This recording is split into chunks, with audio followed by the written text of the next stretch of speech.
The morning of November 4th, 2036, dawned like any other election day, with a palpable buzz of anticipation across the nation. However, as the day progressed, reports began trickling in of widespread issues at polling stations. By noon, it became clear that something far more sinister was at play.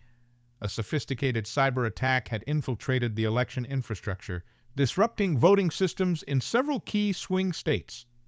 Across the country, voters encountered malfunctioning machines, inaccessible online voting portals, and inexplicably long delays. Cybersecurity experts, who had been on high alert for potential threats, quickly identified the attack as a highly coordinated effort.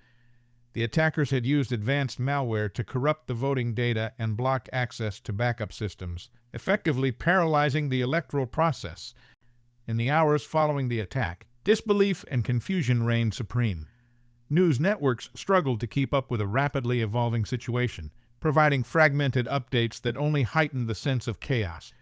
Election officials scrambled to address the technical failures, while voters, frustrated and bewildered, faced unprecedented obstacles in casting their ballots. In Washington, D.C., President Digby "Bud" Taroxia monitored the unfolding crisis from the White House Situation Room.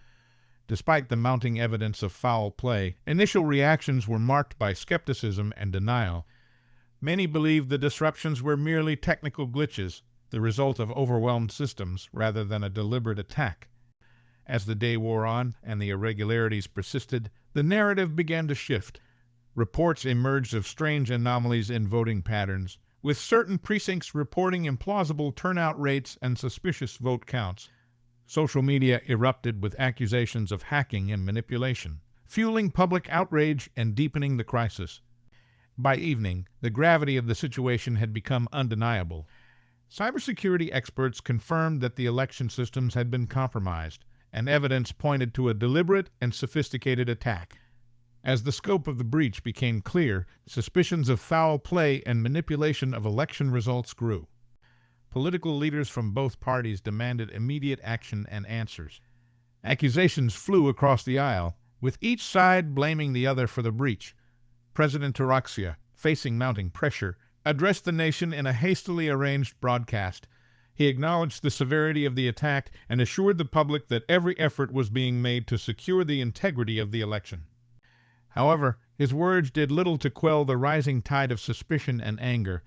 Conspiracy theories proliferated, and trust in the electoral process eroded rapidly. Protests erupted in several major cities, with citizens demanding transparency and accountability. In the days that followed, the situation deteriorated further. Recounts were demanded, lawsuits were filed, and calls for an independent investigation grew louder. The nation teetered on the brink of a constitutional crisis, with the legitimacy of the election hanging in the balance. Amidst the turmoil, President Taroxia convened his inner circle to devise a strategy for navigating the crisis. His advisors, including longtime confidant Ethan Crawford, urged decisive action to restore order and credibility. It was clear that the events of Election Day would have far-reaching implications, setting the stage for a dramatic and contentious battle over the future of American democracy.